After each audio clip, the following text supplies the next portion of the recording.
الله الرحمن الرحيم وأن المساجد لله فلا تدعوا مع الله أحدا صدق الله مولانا العظيم۔ یہ بات بالکل واضح ہے کہ جو اللہ کے گھر ہیں یہ اللہ کی ملکیت ہے۔ وَأَنَّ الْمَسَاجِدَ لِلَّهِ فَلَا تَدْعُوا مَعَ اللَّهِ أَحَدًا، مسجدیں اللہ کا گھر ہیں، اس پر کسی کی ملکیت نہیں ہے۔ صدر صاحب یوں کہیں کہ ہم ہی اس کے اونر ہیں، اگر سیکرٹری صاحب یوں کہیں کہ ہم ہی اس کے اونر ہیں، کسی کا کوئی اختیار نہیں ہے۔ اگر ایک مرتبہ اللہ کا گھر بنا دیا تو یہ وقف للہ تعالی ہو گیا، اب اس پر کسی کا کوئی حق نہیں چل سکتا۔ میں اسے ذرا مثال دے کے سمجھاؤں تو شاید بات سمجھنا آسان ہو۔ ہارون الرشید کا زمانہ تھا، خلیفہ ہارون الرشید کا زمانہ۔ اپنی اہلیہ سے بڑا پیار بھی تھا اور بہت انڈرسٹینڈنگ بھی تھی، لیکن بڑے غصے میں آ گئے۔ آج کے نوجوان غصے میں آتے ہیں تو ای میل سے طلاق بھیج دیتے ہیں، آج کے نوجوان غصے میں آتے ہیں تو ماشاءاللہ یہ جو میسیج ہوتا ہے فون کا، اس میسیج کے ذریعے سے طلاق بھیج دیتے ہیں، اور بعض تو اتنا نااہلی کا کام کرتے ہیں کہ غصے میں آ کے منہ پہ پکار دیا کہ جامع مسجد میں مجھ سے پوچھتے ہیں کہ میں نے زور سے 3 مرتبہ پکار دیا، کیا حکم کرتا ہے؟ ابھی میں مل کے رکھ سکتا ہوں تو حضرت ایسے ہی بول دیا۔ یہ ہماری قوم کا حال ہے۔ خلیفہ ہارون الرشید کو بھی ذرا غصہ آیا بیوی کی کسی بات پر، تو انہوں نے کہا دیکھیے آج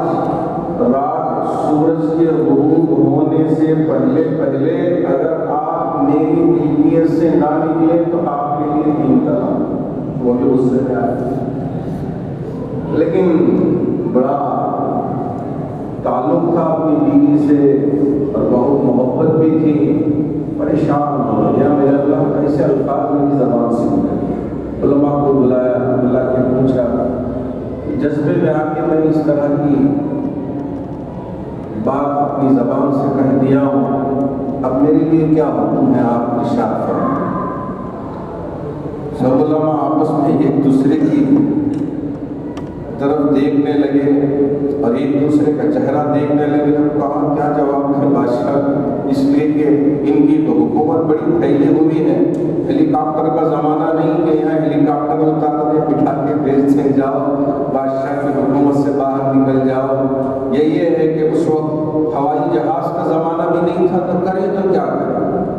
اب علماء نے کہا نہیں بادشاہ سورج غروب ہو جائے گا، آپ نے جو اپنی زبان سے الفاظ نکالے وہ تو واقع ہو جائے گا، بادشاہ کو رہنے نہیں ہوگا۔ تو اس لیے پھر جستجو کی معلوم کرنا چاہا، کچھ تو حل ہوگا۔ تو بعض لوگوں نے کہا بادشاہ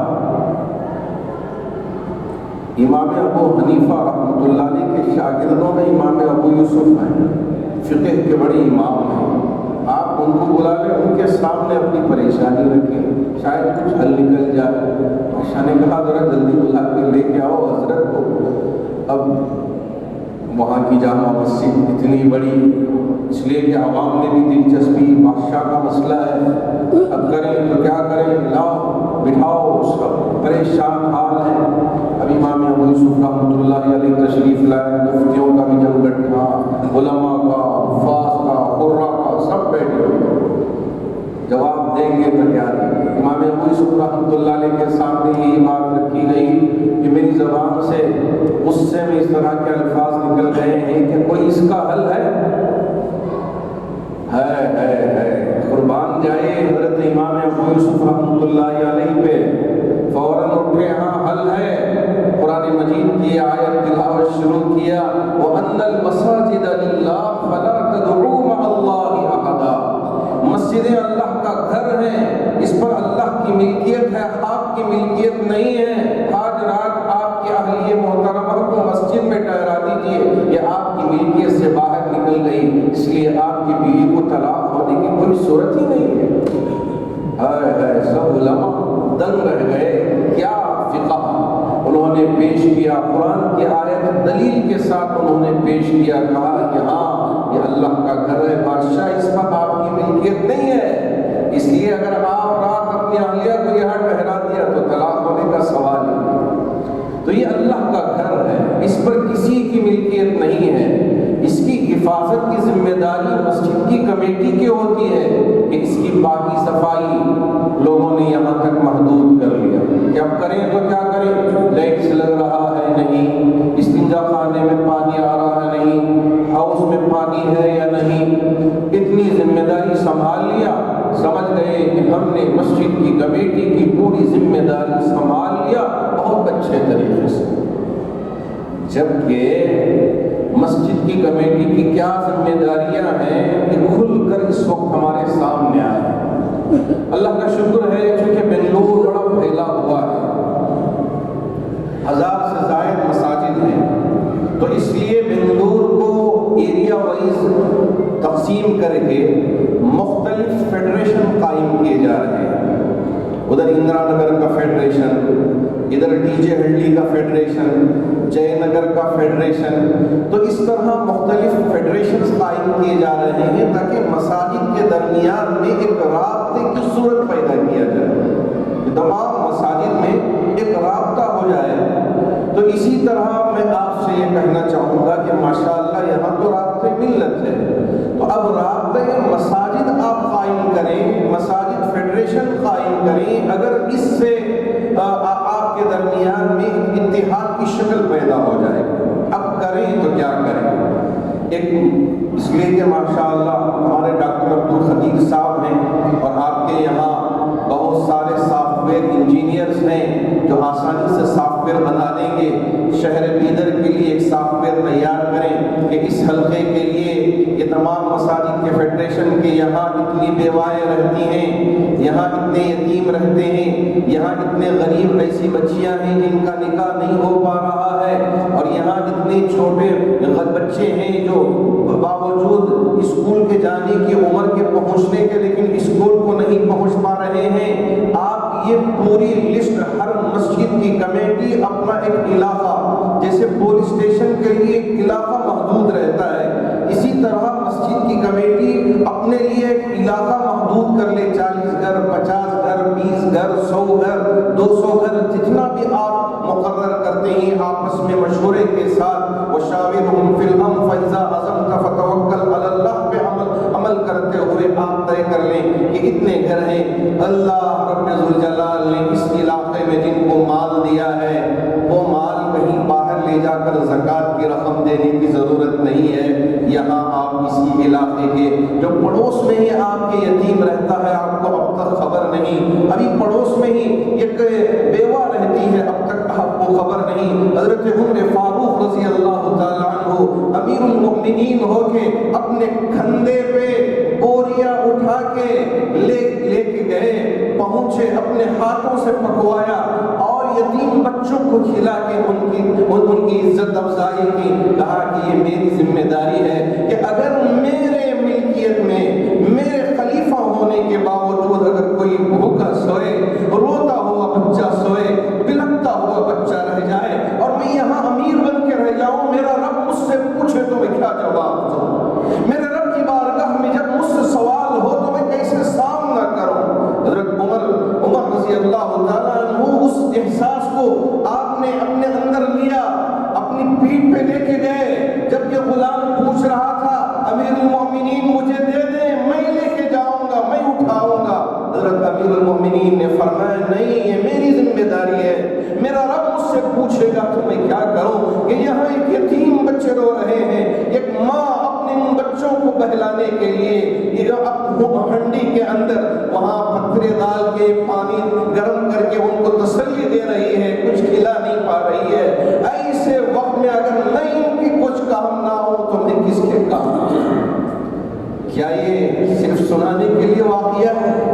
مسجد کی کمیٹی آرام سے رہ جائے، ہمارے نوجوانوں کی ایک کمیٹی بنائے، اللہ کا شکر ہے کہ ہمارے پاس بہت سارے نوجوان ہیں جو آگے بڑھ کر خدمت کرنا چاہتے ہیں، ان کے اندر جذبہ ہے،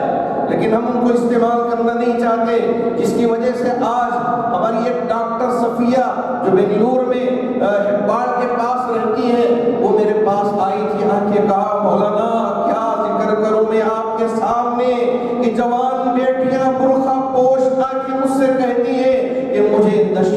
عادت سی ہو گئی ہے، اب میں اسے چھوڑنا چاہتی ہوں، میرے ماں باپ کو پتہ نہیں ہے، میں بس ایسے رہتی ہوں کہ گویا کہ مجھے کچھ کسی چیز کی عادت ہی نہیں ہے، لیکن اگر انہیں پتہ چل جائے گا تو میری عزت چلے جائے گی، میرا علاج کر دیں، میرا علاج کر دیں۔ کون آ رہی ہے؟ کالج کی ٹین ایج کی لڑکیاں برقعے میں آ کے اپنی سہیلیوں کے ساتھ، اس لیے کہ یہ ہاسپٹل اسی لیے بنایا گیا ہے۔ ایک مسلم ڈاکٹر منظور ہی کی ڈاکٹر صفیہ وہاں ہاسپٹل کھول کے رکھا ہے، کہ مجھ سے ذکر کیا مولانا ہماری یہ 2 بچیاں ہوتی تو میں آپ کے پاس نہیں آتی، 100 بچیاں میرے پاس آتی ہیں اور کہا کہ میرے سے گزارش کرتی ہیں، تو اب ہم ان بچیوں کو شروع ہی سے بچائیں تو کیسے بچائیں؟ یا میرے اللہ،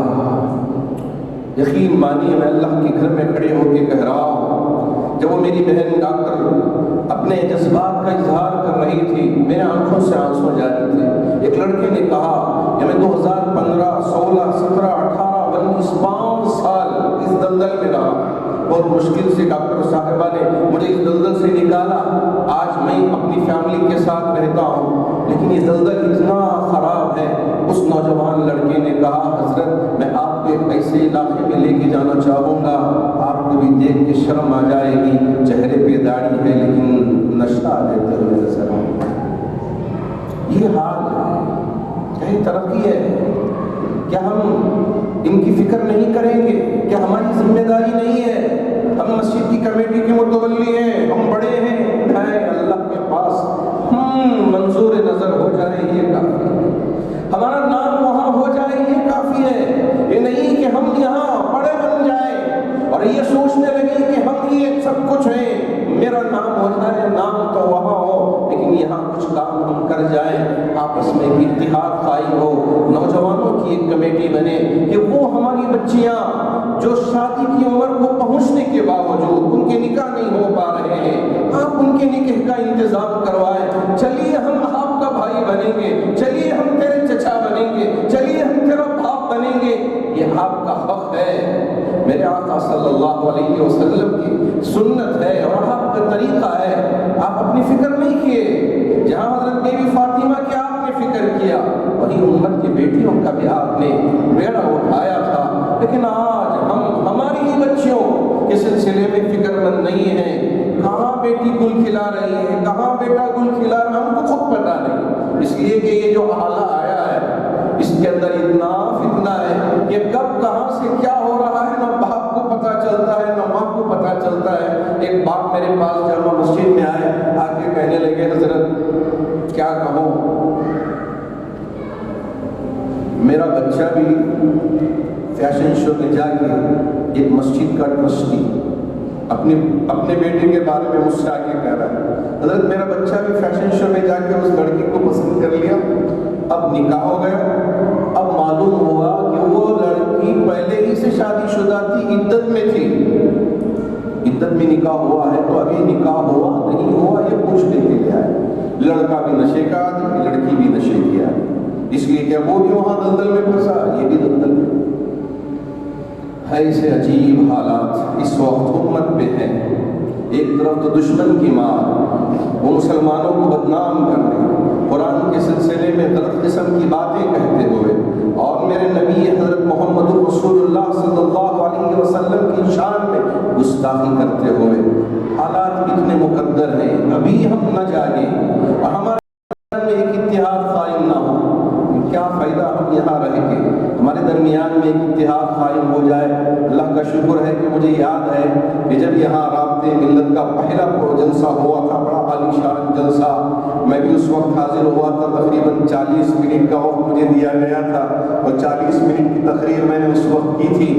الحمدللہ بڑا زبردست جلسہ، ہم بڑی امیدیں لگائے ہوئے ہیں اس جلسے سے، آج بھی میری امیدیں وابستہ ہیں، اس لیے کہ یہاں ایجوکیشن ہے، جیسے یعنی پورے ہندوستان کے اندر کیرلا ایجوکیشن میں نمبر 1 ہے، تو ہمارا سوچنا یہ ہے کہ پورے کرناٹک میں یہاں الحمدللہ بیدر نمبر 1 نظر آتا ہے، تو اب آپ سے ہم بڑی امیدیں لگائے ہوئے ہیں تاکہ آپ کے اس پورے ضلع کو، صرف بیدر نہیں ہے، بیدر سے جتنے آپ کے تعلقات ہوتے ہیں، پھر اس کے بعد جتنے ولیجز ہوتے ہیں، ان سب کو جوڑ کے ایک ایسا ولیج بنا دیں کہ یہاں کا کوئی بچہ بھی تعلیم سے بے بہرا نہ ہو، سب تعلیم یافتہ، 100% لٹریسی ہونی چاہیے۔ یہاں کوئی یتیم کہ اس کے پاس فیس دینے کے لیے پیسہ نہیں ہے، اس وجہ سے اسکول نہیں جا پائے گا، مسجد کی کمیٹی پہ بیڑا اٹھائے، انہیں پڑھانے کا انتظام کریں تاکہ یہ بچے قابل بن جائیں، اپنے پیروں پہ کھڑے ہو جائیں، اور ان کو امت سے جوڑنے کا کام کریں، انسانیت سے جوڑنے کا کام کریں۔ یہ ساری چیزوں پہ اس وقت نظر رکھنے کی ضرورت ہے، بہت کام ہے، کام کرنے کی ضرورت ہے۔ اگر ہم ایک دوسرے کو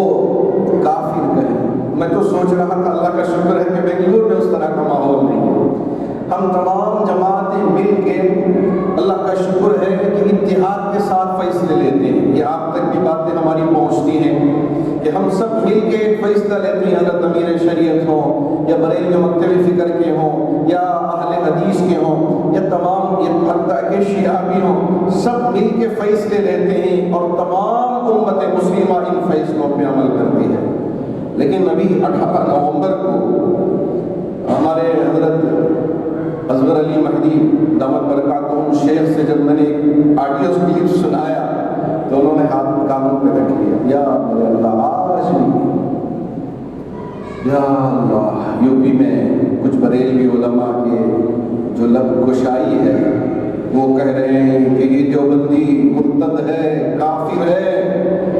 اللہ اکبر، سرٹیفکیٹ دے دیا کہ اب جہنمی ہے، اس کے ساتھ ہاتھ کیسے ملائیں گے؟ ابھی کب تک لڑتے رہیں گے؟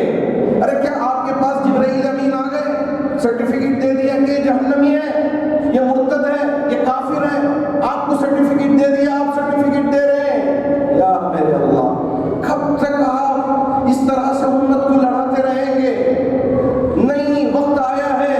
کہ ہم جاگیں، ہم اتحاد کا مظاہرہ کریں، اپنے اپنے مسلک پر قائم رہیں، لیکن دوسروں کے مسلک کو چھیڑنے کا کام نہ کریں۔ ہم ایک دوسرے کے خلاف ہو کر، ہم ایک دوسرے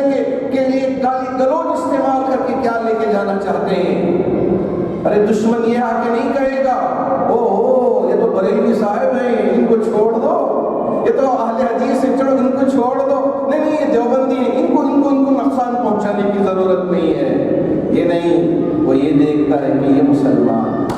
یہ کلمہ پڑھنے والا ہے، لا الہ الا اللہ محمد الرسول اللہ کی گواہی دینے والا ہے، اب اسے چھوڑنا نہیں ہے۔ اب وہاں جا کے ہم کہتے ہیں کہ نہیں ہم مسلمان ہیں، رے آؤ، کہاں ہم کو چھوڑ دیا اکیلا، ہماری مدد کرنے کے لیے آؤ، وہاں جا کے ہم مسلمان بن جاتے ہیں۔ لیکن جب بات کہنے کی آتی ہے تو مرتد کا بھی فتویٰ دیتے ہیں، مردود کا بھی فتویٰ دیتے ہیں، جہنمی کا بھی فتویٰ دے دیتے ہیں۔ یہ کہاں کی انسانیت ہے؟ اللہ کرے کہ کرناٹک سے ایسا اتحاد کا پیغام پورے ملک کے لیے پہنچے اور ان علماء تک بھی میری آواز پہنچے کہ اس وقت تم مرتد، کافر، جہنمی کا فتویٰ دینا چھوڑ دیں اور ایک مسلمان کو جنت میں لے جانے کی فکر کریں۔ میرے رب نے فرمایا وَسَارِعُوا إِلَىٰ مَغْفِرَةٍ مِّن رَّبِّكُمْ وَجَنَّةٍ عَرْضُهَا السَّمَاوَاتُ وَالْأَرْضُ۔ ارے اللہ کی زمین اتنی بڑی ہے، اللہ کی جنت اتنی وسیع ہے، اللہ جنت دینا چاہتے ہیں۔ میرے نبی نے فرمایا من قال لا الہ الا اللہ مخلصا دخل الجنہ، جس کسی نے بھی اخلاص کے ساتھ کلمہ پڑھ لیا وہ جنتی ہے، اور ہم ہی کے جہنم میں پہنچانے پہ تلے ہوئے ہیں۔ یا میرے اللہ، یا میرے اللہ، اللہ ہمارے ان بھائیوں کو صحیح سمجھ دے۔ امید ہے کہ میرا پیغام ان تک پہنچے گا، بیدر کی جامع مسجد سے یہ پیغام ضرور پہنچے گا، ان کے کانوں میں پڑے گی میری یہ بات۔ اللہ ان کو ہدایت دے، اس طرح کی چیزوں میں پڑھ کر امت میں تفرقہ پیدا کرنے سے اللہ ان کی حفاظت فرمائے، یہ امت میں اتحاد پیدا کرنے کے لیے اللہ ان کو ہدایت عطا فرمائے، اللہ ان کو ہدایت عطا فرمائے۔ اللہ کرے اللہ ہمارے لیے ایک ایسا راستہ ہموار کرے کہ جس میں ہم ایک تسبیح کی طرح ہم پرو دیے جائیں کہ جس پہ بھی ہم جس دانے کو بھی کہے سبحان اللہ نکلے، اور ہم اسی طرح ایک امت مسلمہ، امت واحدہ بن کر یہاں جئیں اور اللہ کی بارگاہ میں ہم پہنچیں اور نبی کے امتی ہونے کا حق ادا کریں، تو انشاءاللہ ہم کامیاب و کامران ہیں۔ بس بس میں ان چند کلمات کے ساتھ اپنی بات کو اختتام تک پہنچانا چاہوں گا، اس لیے کہ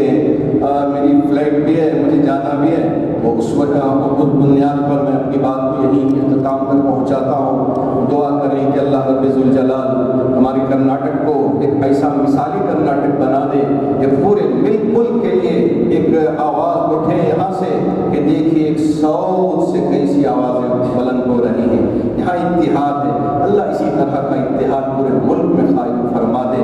علماء میں، مفتیوں میں، حفاظ میں، قاریوں میں، اور اسی طرح افسران میں، سیاسی قائدین میں، اور ہر ایک امتی کے درمیان میں اللہ اتحاد قائم فرما دے، اور اللہ ہم سب کو نیک اور ایک ہونے کی توفیق عطا فرمائے۔ میں بڑا ہی شکر گزار ہوں رابطہ ملت کا بھی، اور خاص طور پر ڈاکٹر عبدالخطیب صاحب کا بھی، انہوں نے ماشاءاللہ یہاں آنے اور آپ کے درمیان میں بھی کچھ باتیں کہنے کا ایک موقع عطا فرمایا۔ ہم امید کرتے ہیں جیسا بنگلور میں فیڈریشن بنے ہوئے ہیں، اسی طرح رابطہ مساجد قائم ہو جائے، مساجد فیڈریشن قائم ہو جائے۔ اللہ اس سے بہت کام، ان سے بہت کام لے، اور یہاں کے پورے تمام ذمہ داروں